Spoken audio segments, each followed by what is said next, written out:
Hey dudes, welcome to Splat from the Past, the only 80s themed horror and sci-fi show where things could get totally radical. Now today, I will be welcoming a director named Fabrice Zaphiratos. Now, Fabrice directed this Christmas horror film in 1983, very bizarre, unique, and entertaining movie called BloodBeat.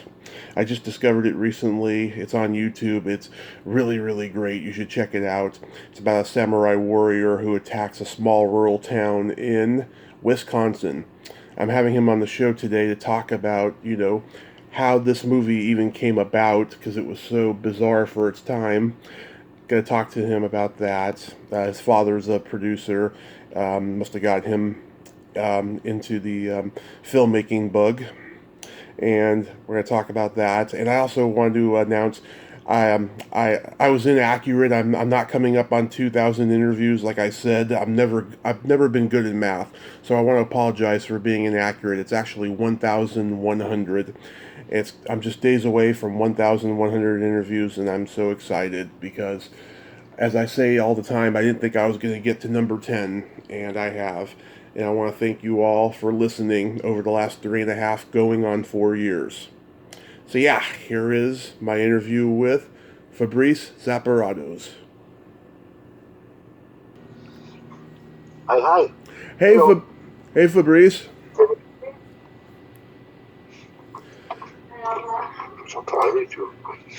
Hello. Hey Fabrice, how are you today? Fine. Can you hear me? Yes, I can. Very good. This is This is a great honor. Thank you for taking the time today. It's fine. So, going back in time, your father Henry is a filmmaker and producer. Did he instill in you a love for film early on in your childhood? Oh yeah, of course. In fact, I grew up when I was a kid with films all over the house, and watching all American movies, and most of them was musicals. We were very, very into Fred Astaire and Ginger Rogers and Jen Kelly and all these guys, and it was great when we were kids. Yeah. And later on, I was a movie freak, so I was going to the what we call in France the ciné club at the high school, and every week we had some screening of very old films, American, Germans, Italian, British. So I was very, very lucky to grow up, and it was all this world of fantasy that I love.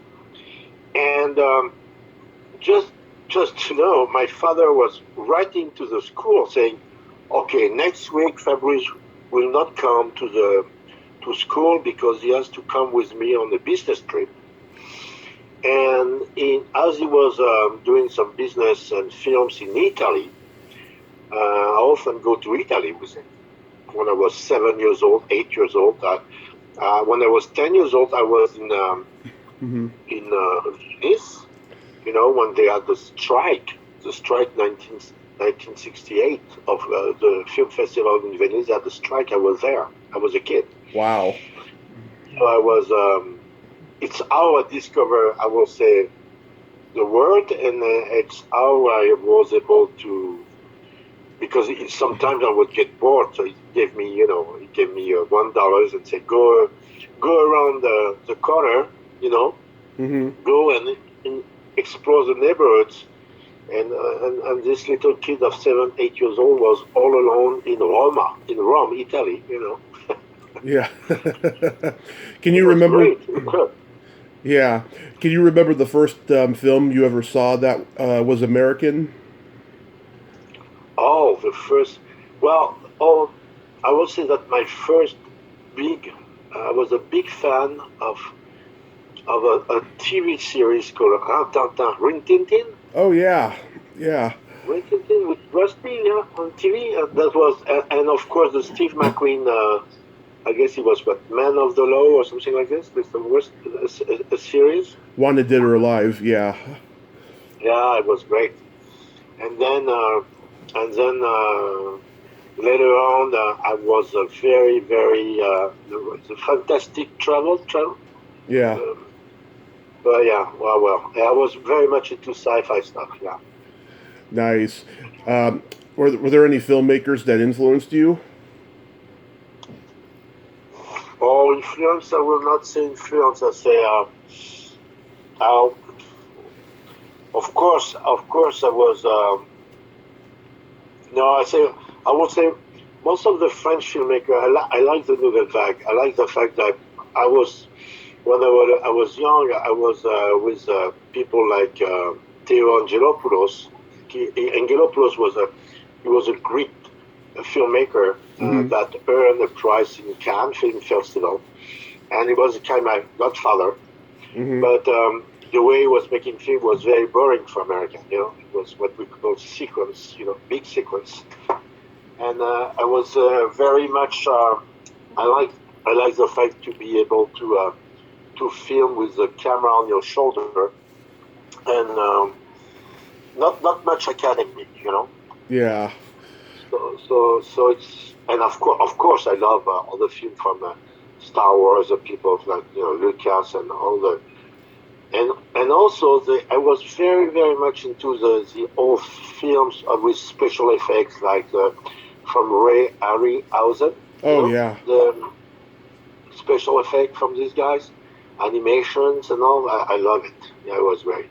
Oh, they are great. The Ray Harryhausen movies. Yeah, I tell people who are not familiar with those to go watch those because they are just wonderful. yeah. You and your father collaborated on a film called Le Grande Frime. How did that come about? On the film call. Yeah, Le Grande Frime. The Grand Film. Yeah. Okay, yeah, it was conflict. Yeah, well, it was a film that it was a teenage film. You know, Mm-hmm. it was a teenage film. I was at that time I was 17 years old, Yeah. and and the teenage film was getting big here. So my father is an artist first. He's not a businessman. He's not a producer. He's an artist. So he's a very intellectual. So we work together. He said one day, okay, Fabrice, we're gonna make a film, teenage film. You're gonna tell the story of what you are doing at high school, at the university, and we film on this. And it's how we make like on film. Right. And the life of an independent filmmaker or independent producer is very tough. At that time, I guess nowadays the same. Okay. Yeah. And my father had a very good time and very bad time. And I guess he had more bad time than good time. Yeah. So he lost a lot of money. And when you lost money that you don't have, and when you lost money that doesn't belong to you, okay, Mm-hmm. you got people that come and seize your properties and belongings and everything. Mm-hmm. So we had my youth was I will say I live a lot of these kind of things when I was a kid.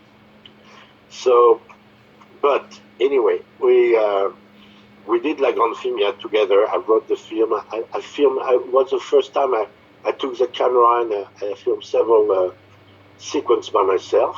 And I started directing at that time.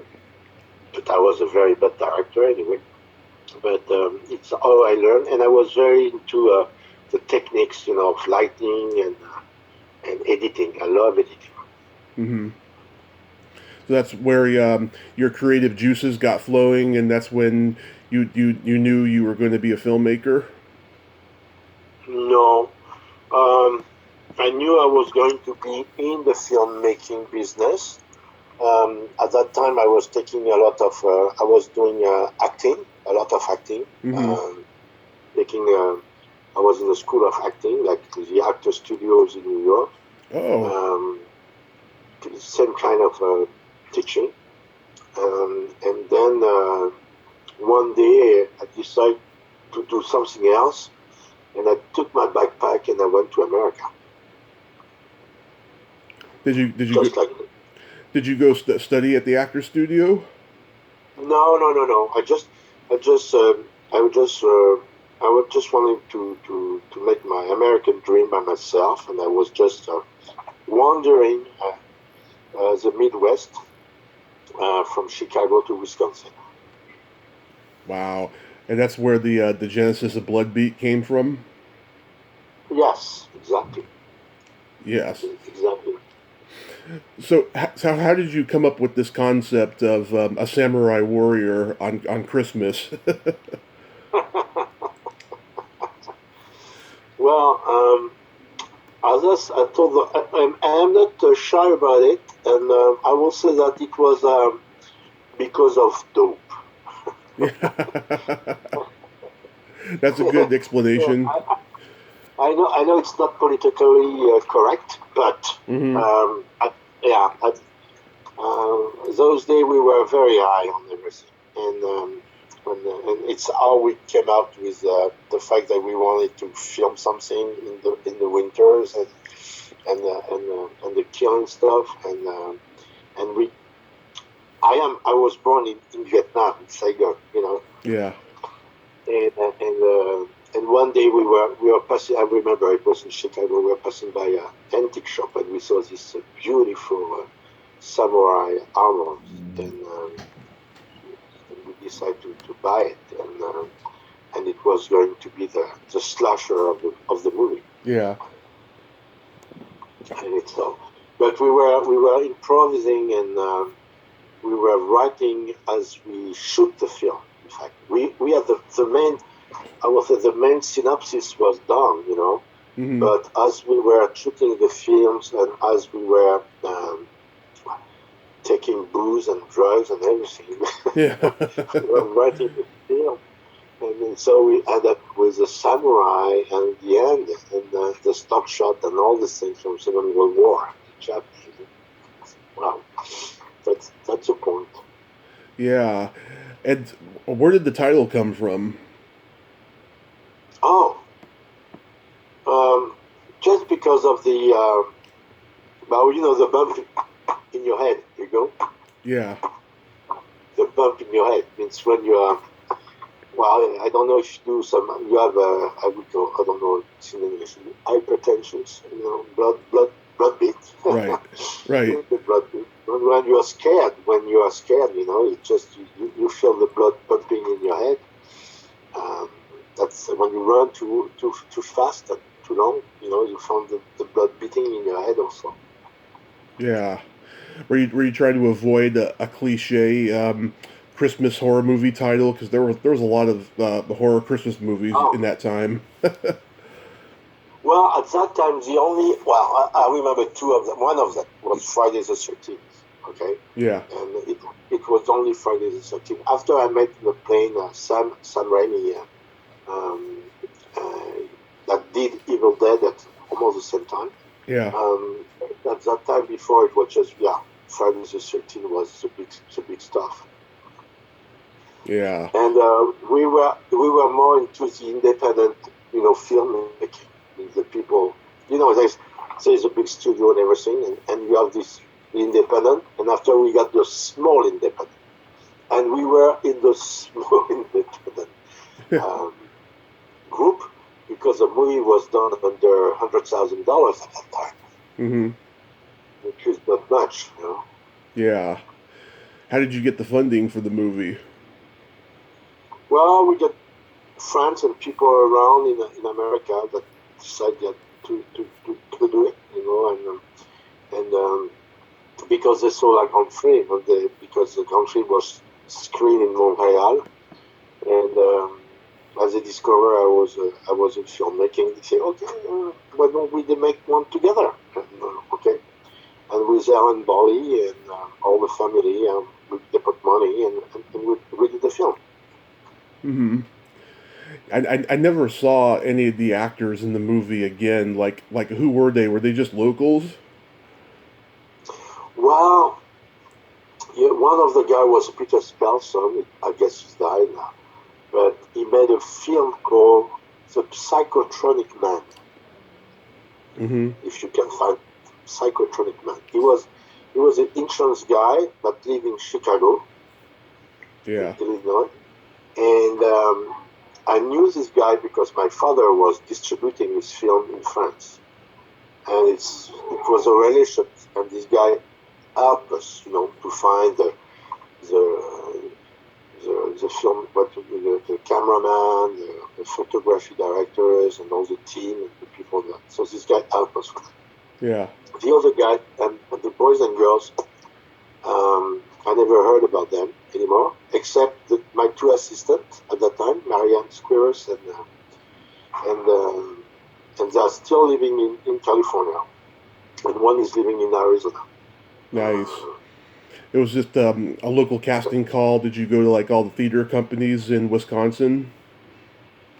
Well, yeah, we went mostly in Chicago. No, nothing in Wisconsin because at that time there was nothing in Wisconsin, and so all the people came from Chicago, and we rented a house. Everybody was living in the same house. Mm-hmm.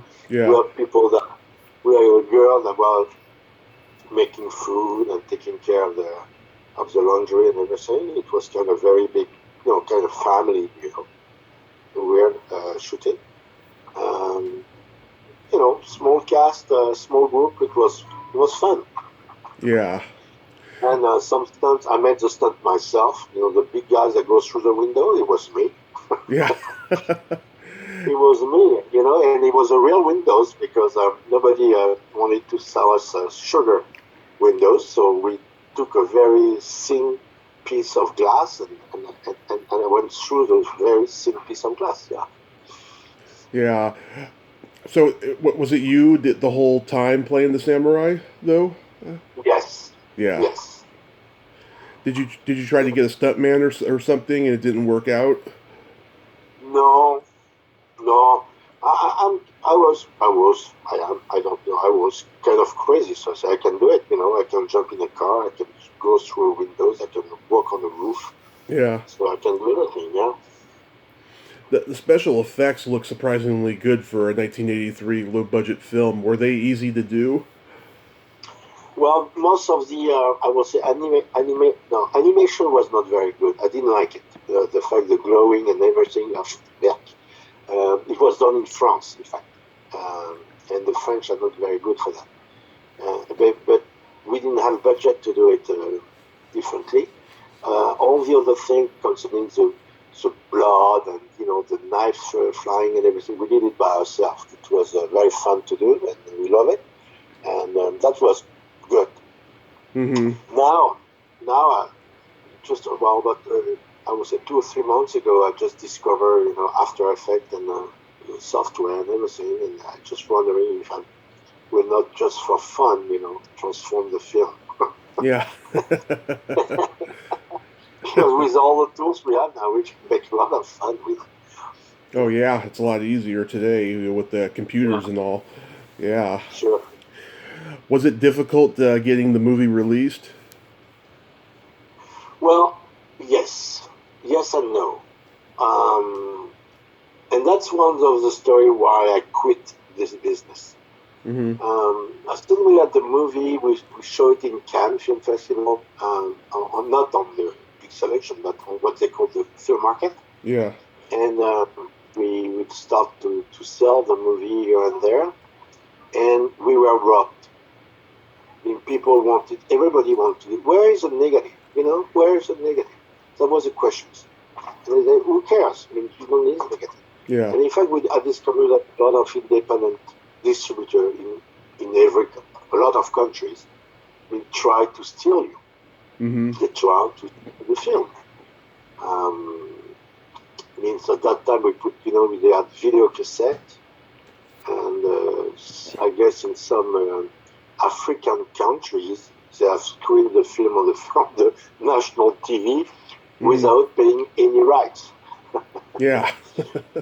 And I remember in New York City, people asking, where was the negative, and they wanted to have the film, but they didn't want to pay, and wow, it was very tough.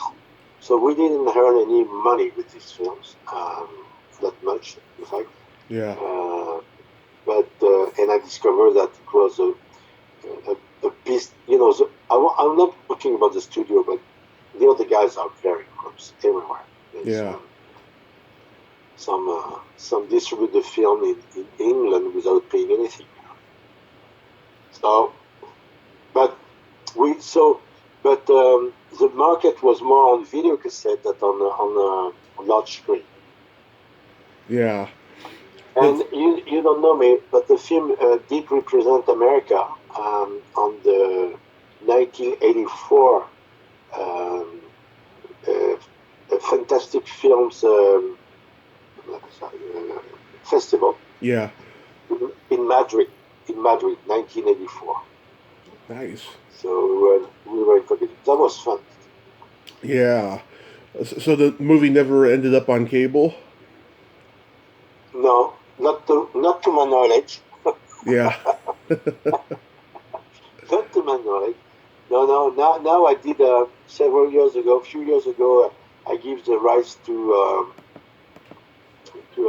American company they made the films on Blu-ray. Yeah. They digitize the films, and these are the films on Blu-ray, and it's doing quite good, I guess, That's because I wonderful. received some checks sometime. Yeah, that's wonderful.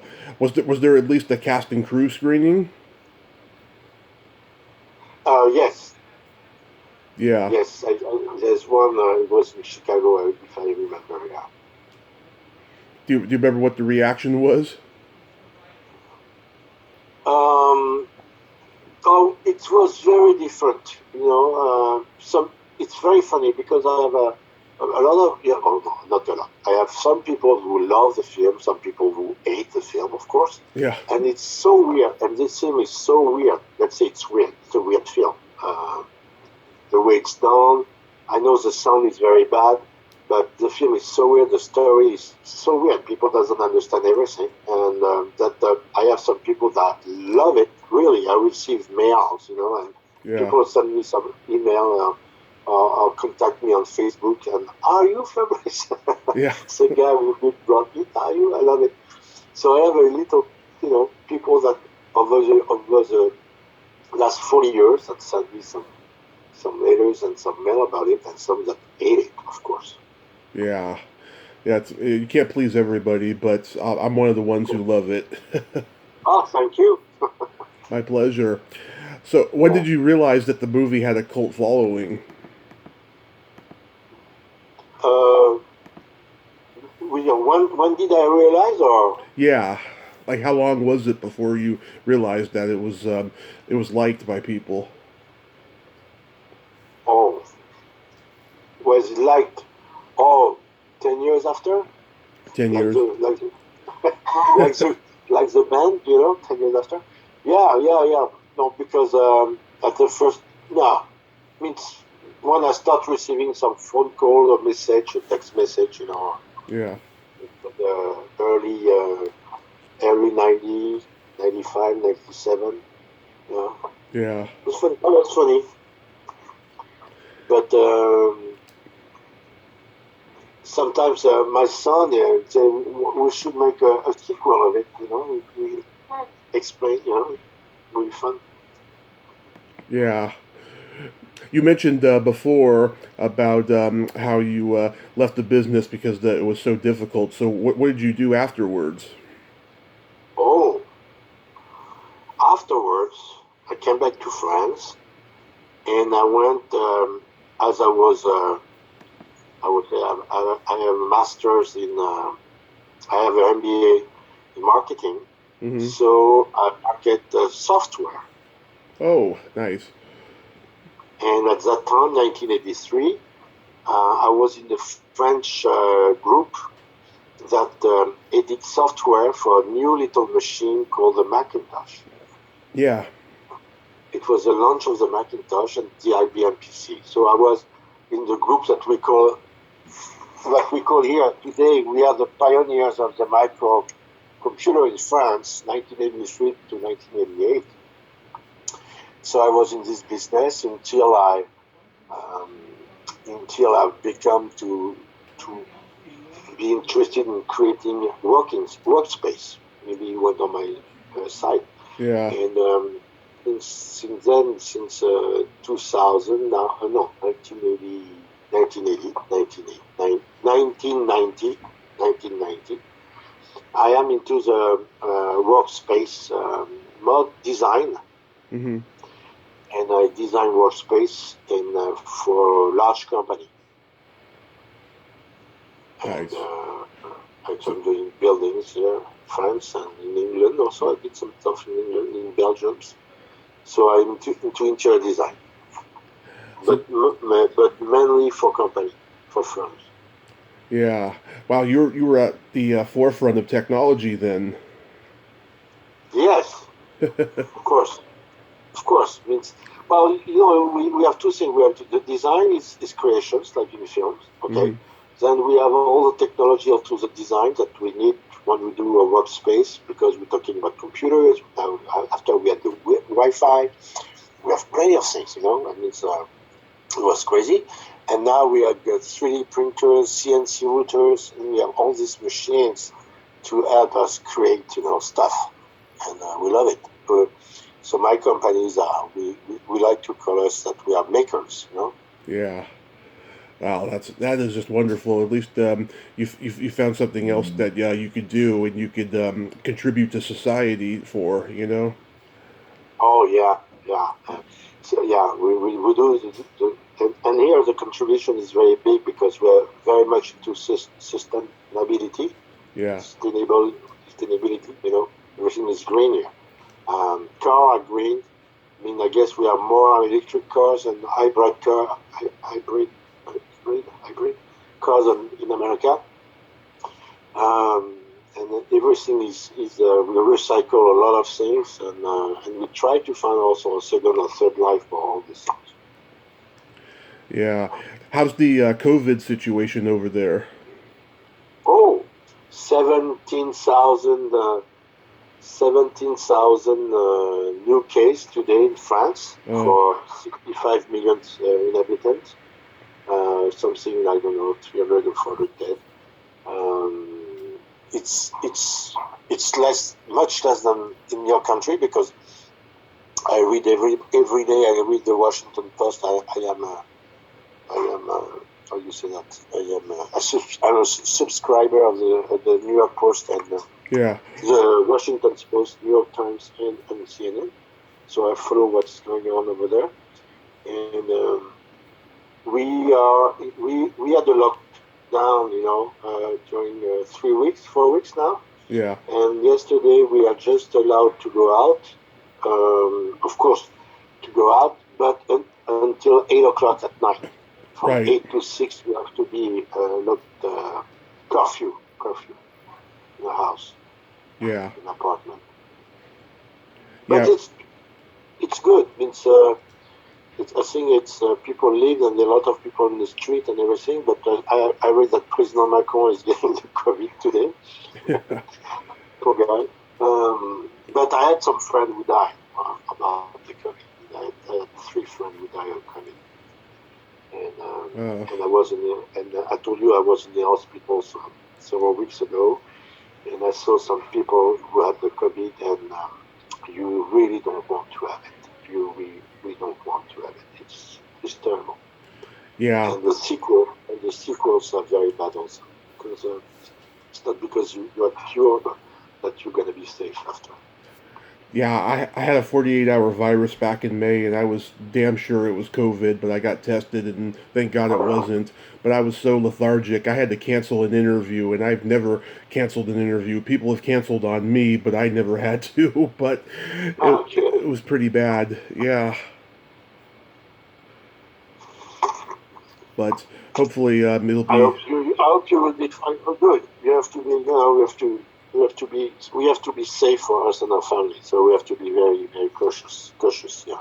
We have to be very cautious. Yeah, we have like an 8 o'clock curfew time over here too, and Okay. you can only go to the store or something, but just you have to mostly just stay inside. And everyone's Okay.